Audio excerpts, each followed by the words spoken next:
샬롬 할렐루야. 히브리서 10장 22절. 우리가 마음의 뿌림을 받아 악한 양심으로부터 벗어나고 몸을 맑은 물로 씻음을 받았으니 참마음과 온전한 믿음으로 하나님께 나아가자. 아멘. 제목은 하나님을 영화롭게 하는 자녀입니다. 하나님 아버지를 영화롭게 하는 참 자녀가 되기 위해서 명심해서 기도해야 할 세 가지 분야에 대해서 살펴보도록 하죠. 하나님은 야곱의 자손들을 택하셨습니다. 그리고 이스라엘이라는 나라를 세우셨죠. 모세를 부르셨습니다. 히브리 민족을 애굽에서 이끌어내서 가나안 땅으로 인도하라고 명하셨지요. 이때 이후로 백성들이 여호와를 섬길 것이며 하나님 앞에 희생 곧 제사를 드리리라고 말씀을 하셨습니다. 하나님께 경배하고 제사 드리는 행위는 하나님을 애굽의 모든 신보다 뛰어나신 참신이로 인정하고 높이는 표현이죠. 곧 하나님을 영화롭게 하는 겁니다. 이처럼 하나님은 이스라엘을 택하여 열방 가운데 하나님을 나타내셨고 영광을 받으셨지요. 이들을 통해서 구약의 역사를 이루셨습니다. 또한 복음이 이방인에게까지 전파되게 하셨죠. 오늘날도 마찬가지입니다. 하나님께서는 영적인 이스라엘 곧 주를 믿는 자녀들을 구별을 하셨지요. 그리고 하나님의 영광을 드러내기 원하십니다. 그런데 안타깝게도 하나님을 섬긴다 하고 하나님께 제사 드린다 하면서 아벨의 제사가 아닌 가인의 제사를 드리는 이들이 많습니다. 가인한테 표를 주어서 이제 내보내는 그런 표현이 있을 때 그 가인한테 표가 바로 문신이라 하였어요. 갈수록 이렇게 타투 문신이 너무너무 많지요. 저 이제 평택 쪽에 있으니까 더 말할 것도 없어요. 문신 안 한 사람이 거의 없다시피 해요. 그러면 아벨과 가인 한다면 어디에 속할까요?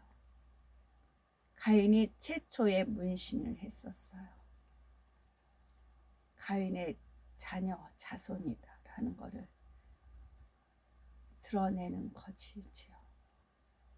물론 이제 주 예수 그리스도를 믿고 회개하면 역시 가인도 구원을 받았거든요. 가인도 구원을 받았으니까 가능은 합니다. 그런 걸 볼 때마다 이제 가인을 떠올려져요. 저는 하나님을 영화롭게 하는 제사는 온전한 피의 제사이죠. 피의 제사는 영적으로 피 흘리기까지 죄를 싸워 버리는 것, 진액을 다해서 하나님을 섬기는 삶을 의미합니다. 그러니까 하나님을 영화롭게 하는 제사는 온전한 피의 제사예요. 근데 피의 제사는 영적으로 피 흘리기까지 죄를 싸워 버리며 진액을 다해서 하나님을 섬기는 삶입니다. 죄를 피 흘리기까지, 그러니까 이제 혈기가 많은 사람은 이 혈기를 버리는 데 있어서 엄청 이제 피 흘리기까지 싸워 버려 나가야지요.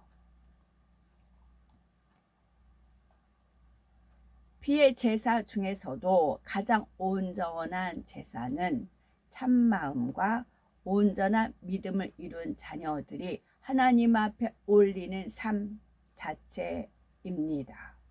하나님께서는 이 마지막 때에 이런 참 제사의 표본을 보이시기를 원하시죠. 일어나 빛을 발하기를 원합니다. 이러한 하나님의 뜻을 이루어 드리려면 성도 한 사람 한 사람이 빛을 발해야지요.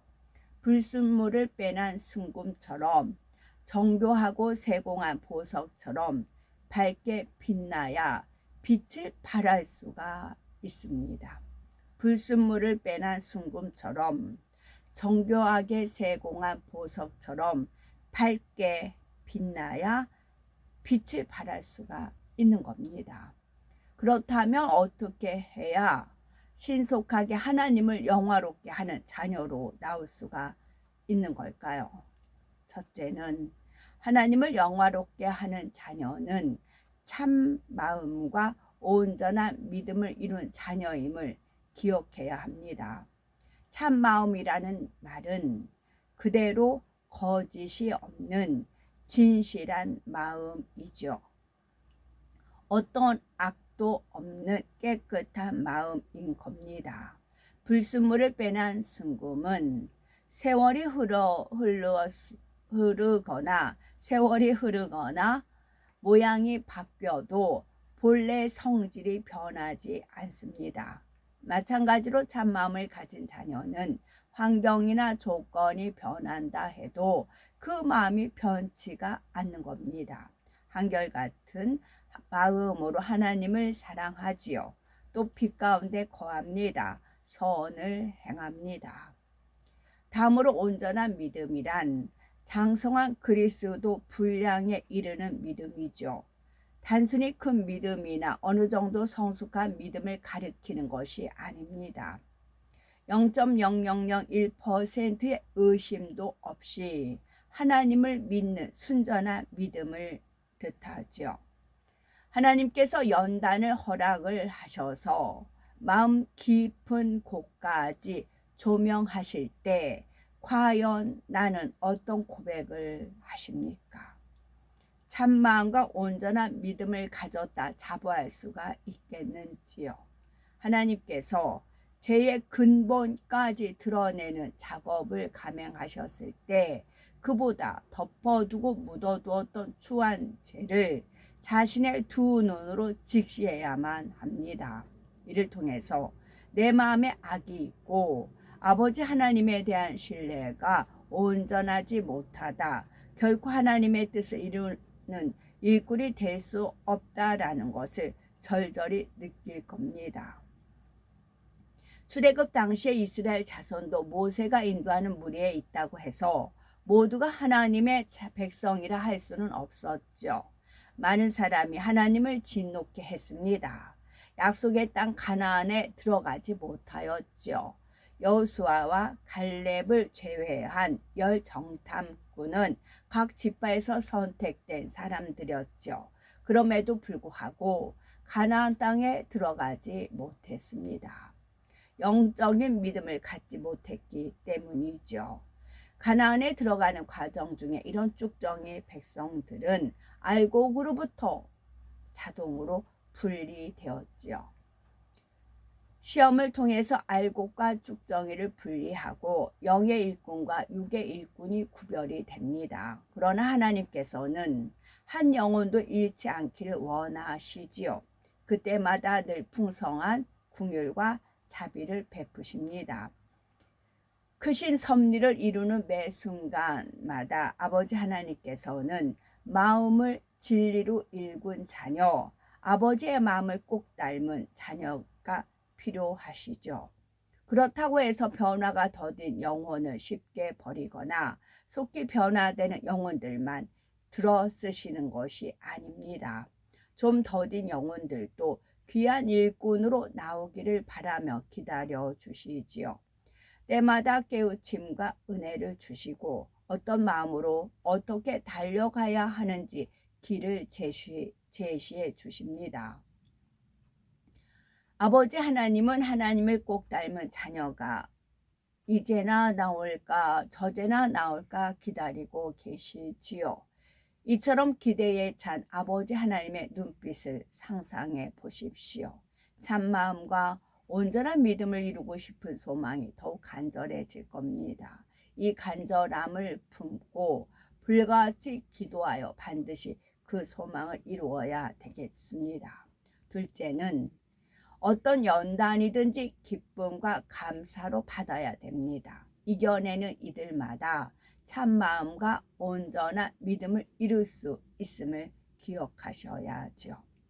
이스라엘 자손들은 하루아침에 구별된 하나님의 백성이 된 것이 아닙니다. 오랜 연단 끝에 비로소 하나님의 선민으로 나왔죠. 아브람, 이삭, 야곱의 계보를 이어서 야곱의 12 아들을 중심으로 각 지파가 형성되었습니다.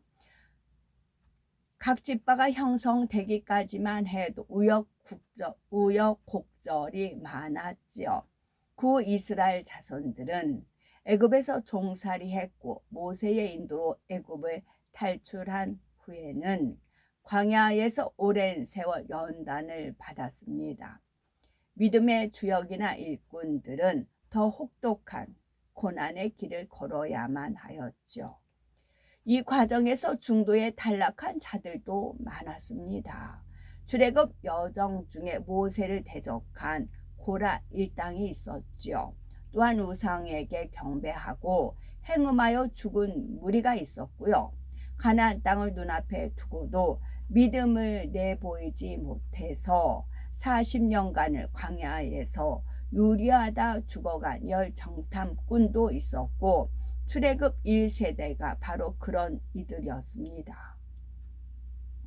반면에 힘든 길을 걸으면서도 끝까지 하나님의 인도를 따라간 사람도 있었고요.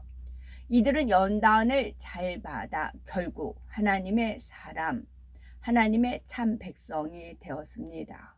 이들이 처음부터 의롭고 온전한 것은 아니었죠. 하나님께서 친히 인도하시며 연단하신 결과 구별된 하나님의 자녀들로 나왔습니다. 또한 하나님의 뜻과 섭리를 이루는 도구로 쓰임을 받았죠. 하나님께서는 택하신 백성을 향해서 보라, 내가 너를 연단하였으나 은처럼 하지 아니하고 너를 고난의 풀무에서 택하였노라 라고 하셨습니다. 이사야 48장 10절 말씀. 우리도 이 택함 곧 구원의 테두리 안에 거하려면 때로는 풀무 불같은 뜨거운 연단 가운데 놓이기도 하고 죄를 피 흘리기까지 싸워버리며 날마다 죽어야 합니다. 더구나 일꾼의 위치에 있다면 더 혹독한 연단이 가해질 수도 있지요. 예를 들어서 자신의 몸과 마음, 재물과 재능, 생명 다해서 주님과 교회를 위해 산다 했는데 영으로 들어가는 속도가 너무 더딘 것처럼 느껴질 때도 있을 겁니다. 그러나 참마음과 온전한 믿음을 소유하기에 진정 원하는 사람은 어떤 상황에서도 기뻐하고 감사합니다. 연단은 참마음과 온전한 믿음을 이루는 지름길이기 때문이죠. 기쁨과 감사 가운데 연단을 잘 통과하시면 그때마다 참마음과 온전한 믿음에 가까워집니다. 애매히 고난을 받으면서도 선으로 인내하며 감사했다면 하나님과의 신뢰 관계가 더욱 돈독해지죠. 우리가 연단을 잘 받은 끝에는 참마음과 온전한 믿음을 이루고 드디어 천국에 들어갔다 상상해 보십시오. 그때 자신이 거하게 될 처소를 미리 볼 수만 있다면 연단을 받을 때 기쁨과 감사가 넘칠 겁니다. 연단을 잘 통과할 때마다 영화로운 곳에 더 가까워지기 때문이지요. 그러므로 하나님께서 우리의 세미한 것까지 연단하실 때마다 기쁨과 감사로 잘 통과하시기 바랍니다. 우리가 연단이 있다. 이게 시험이고 연단이다. 힘들고 어렵다. 그럴 때는 나를 참마음과 온전한 믿음으로 이루기 위해서 허락된 것이다 라고 생각을 하시고, 그럼 지름길은 뭐예요? 내가 참마음, 즉 거짓이 없는, 순수하지 않은, 가식 있는, 위선 있는 이런 것이 있기 때문에 그렇다. 그럼 내 안에 뭐예요? 거짓을 버리고 위선을 버리고 체면을 유지하는 자기 채통을 지키는 그런 것을 빨리빨리 벗어버려야 돼요. 참마음이 정답이에요. 여기에서 어긋나는 건 다 버려야 돼요. 그리고 온전한 믿음. 이 온전한 믿음이 되기까지 연단이에요. 그래서 우리는 항상 우리 뇌리에는 진리가 있어야 되는데 그 진리는 참마음과 온전한 믿음이 답이에요.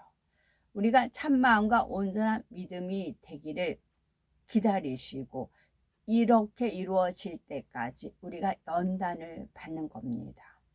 나의 부족이에요. 환경, 사람 탓하실 게 아니고요. 셋째로 스스로도 말씀대로 행하기 위해서 부단히 노력해야 한다는 거죠. 참마음과 온전한 믿음을 이루는 일은 하나님께서 주시는 은혜와 능력 그리고 성령의 도우심으로만 가능합니다. 다른 길은 없어요. 참마음과 온전한 믿음을 이루려면 내가 행하고자 하는 노력, 내 일단 의지, 자유의지가 하나님께 맡겨드려야 돼요. 이건 내 의지야. 이건 내 마음대로 할 거야. 하나님 노터치가 아니에요. 겸손히 드려야 돼요. 제가 참마음과 온전한 믿음을 이루려고 합니다. 라고 의지를 보여줘야 돼요. 그랬을 때 하나님께서 주시는 은혜와 능력, 성령의 도우심으로만 가능합니다. 만약에 이건 내 의지야, 이건 내 마음대로 할 거야 하는데 하나님이 타치한다. 그럼 원수마귀 사단이 송사를 해요. 하나님 법을 어깁니다. 자유의지 주셨잖아요. 그럼 본인 마음대로 하게끔 하셔야지요. 그런데 이 사람이 자유의지를 하나님 앞에 내놨어요. 도와달라고 구했어요. 그러면 하나님께서 어떻게 해요? 봐라, 저 아이가 기도하지 않았느냐, 도와달라고. 참마음과 온전한 믿음을 갖게 해달라고 도와달라고 하지 않았느냐. 그러니까 나는 도와줘야 된다. 구하고 찾고 두드렸으니까. 그래서 은혜와 능력, 성령의 도우심을 줘도 합해요. 그러니까 날마다 그런 기도를 해나가는데 궁극적으로는 참마음과 온전한 믿음에 초점을 맞추셔야 돼요. 역시 저 또한 마찬가지였어요. 이 말씀을 제가 30대 미리 배웠기 때문에 참마음과 온전한 믿음, 이것이 하나님이 받으시는 자녀다 였기 때문에 참마음에서 벗어나는 모든 것을 발견해서 버리게 노력을 했고 기도했고, 물론 하나님 앞에 내가 자유의지가 있기 때문에 죄를 범하더라고요. 그래서 자유의지를 하나님 앞에 맡겨드리는 그런 기도를 하였어요. 그렇다고 제가 굴레에 쓰여 있을까요? 아니요. 주 안에서 오히려 기뻐하고 기뻐하는 삶을 사는 것이지요. 그리고 세상의 제약에 관영한 이 마지막 때는 더더구나 스스로 악을 발견해서 버리기가 쉽지 않습니다. 그렇기 때문에 하나님께서는 친히 우리를 연단하며 이끌어 주시는 것이지요. 말라기 3장 3절에 그가 은을 연단하여 깨끗게 하는 자같이 앉아서 레위 자손을 깨끗게 하되 금, 은같이 그들을 연단하리니 그들이 의로운 재물을 다 나 여호와께 드릴 것이라 말씀한 대로이지요. 그러므로 참마음과 온전한 믿음을 이루려면 전적으로 하나님을 의지해야 합니다. 그렇다고 각자의 노력이 중요하지 않다는 뜻은 아니죠. 자신을 발견하여 변화시키기 위해서, 하나님 말씀 안에 살기 위해서 끊임없이 노력을 해야 합니다. 더구나 사망에 이르는 죄에서 돌이켰다면 이제 그런 죄를 부르는 육신의 정욕, 안목의 정욕, 이생의 자랑을 철저히 차단하고 마음에서도 벗어버려야 하지요. 그리고 우리 마음에 말씀과 기도와 찬양, 천국 소망을 가득 채워야 합니다. 하나님께서 부족함을 발견케 하실 때마다 적극적으로 노력하여 변화되시기 바라고, 명백한 비진리는 물론 육체의 결여 같은 분야도 안 된다 어렵다 하지 마시고 차근차근 고치고 채워나가셔야 됩니다.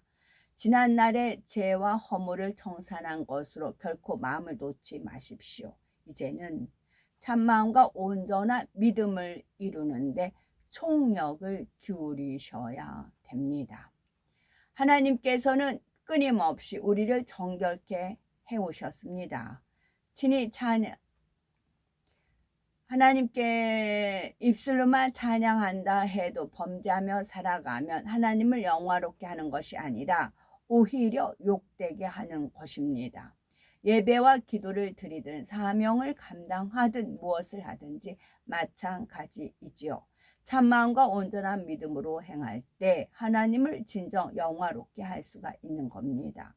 에스라 3장 11절에 서로 찬송가를 화답하며 하나님께 감사하여 가로되 주는 지선하심으로 그 인자하심이 이스라엘에게 영원하시도다 하니 모든 백성이 여호와의 전지대가 놓임을 보고 여호와를 찬송하며 큰 소리로 즐거이 부르며 말씀하셨지요.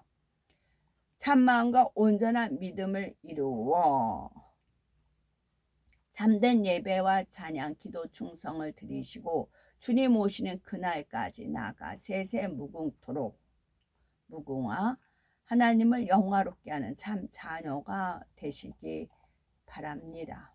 토요일날 9월 27일 토요일날 하늘에 커다란 이제 독수리 천사인데 독수리 모양 커다란 천사가 날개 쫙 펼고 있었어요. 그 커다란 천사 날개 위에 작은 천사들이 다다다다다 앉아 있어요. 그랬을 때 저는 이제 그날은 우리가 만약에 휴거를 대잖아요. 휴거를 대면 우리가 하늘길을 어떻게 알고 가겠어요? 몰라요. 근데 천사들이 2명의 천사, 아가 천사야. 2명의 천사들이 내려와요. 그래서 우리를 받들어요. 우리를 양쪽에서 2 천사가 받들어서 그 천사에 이끌려서 가요. 근데 그 조그만 천사가 이제 우리가 애기 혼자 내보내면 그렇잖아요. 그러니까 어느 지경까지는 커다란 천사 날개에 타요. 그리고 어느 정도 왔을 때는 이제 천사들이 내려와서 우리를 받들어서 올라가거든요. 그런 이제 천사들이 커다란 천사에 작은 천사들이 막 타다타다 있었어요. 그래서 저는 이제 휴거, 내려와서 둘이 이렇게 받들어서 올라가는 그 휴거다. 이제 그렇게 생각을 하고 받았었지요. 근데 전에 이것도 역시 저쪽에 있을 때도 한번 그런 구름 형상으로 보여줬었는데 그때 이제 천사들이 와서 기도의 향, 또 찬양의 향 그런 걸 받아가지고 올라가기 위해서 천사들이 대기하는 그런 경우도 있어요. 그것은 이 하늘 문이 열렸을 때 가능한 거지요. 근데 미리 기도로 준비를 하셨기 때문에 그런 또 국회의사당 우리가 이제 전에 몇 바퀴 돌면서 정화 작업을 미리 해놨지요. 그리고 아버지 하나님 말씀에 의하면 심은 대로 거두잖아요. 근데 심을 때 옥토밭에 이제 하나님의 씨를 참마음과 온전한 믿음으로 심었지요. 국회의사당 주변을 제가 몇 해 전부터 그쪽에서 이제 막 돌고 그런 계속 쌓는 것이죠. 계속 쌓는 복록인 거죠. 그에 따른 열매로 그렇게 주어진 것이지요. 그래서 아마 이제 저는 주로 그런 쪽으로 보고 이제 다른 분들도 영안이 많이 열리고 영적인 귀가 열려서 많은 것을 아마 체험했을 것 같더라고요. 아멘, 샬롬.